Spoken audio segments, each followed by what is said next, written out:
যারা বিল্ডিং এর কাজ করাবেন তারা একটা জিনিস ভালো মতো খেয়াল করবেন। বিল্ডিং এর নিচের ফ্লোরে ঢালাই দিলে আপনার ভালো মতো বালু দিয়ে ভালো মতো পানি দিতে হবে, আর বিশেষ করে তরমুজ করতে হবে ভালো মতো। তরমুজ না করলে কি হয় দেখেন, বিল্ডিং এর ছাদ নিচের দিকে ডাইবা যায়, পুরা পুরা বিল্ডিং এর ছাদ নিচের দিকে ডাইবা গেছে। এই যে এই পাশে পুরা বিল্ডিং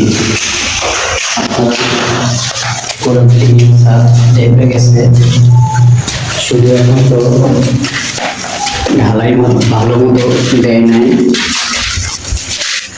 তরমুজ করে ভালো মতো পানি দিয়ে যদি দিতে তাহলে এরকম সমস্যা হবে না।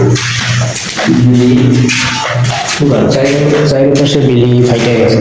যারা বিল্ডিং এর কাজ করাবেন ভালো মতো খেয়াল করবেন এ ধরনের সমস্যা যেন না হয়। আমাদের টাইলসের কাজের ভিডিওগুলো যদি ভালো লাগে আমাদের চ্যানেলটা সাবস্ক্রাইব করে দিবেন, লাইক কমেন্ট শেয়ার করে আমাদের সাথে থাকবেন। আল্লাহ হাফেজ।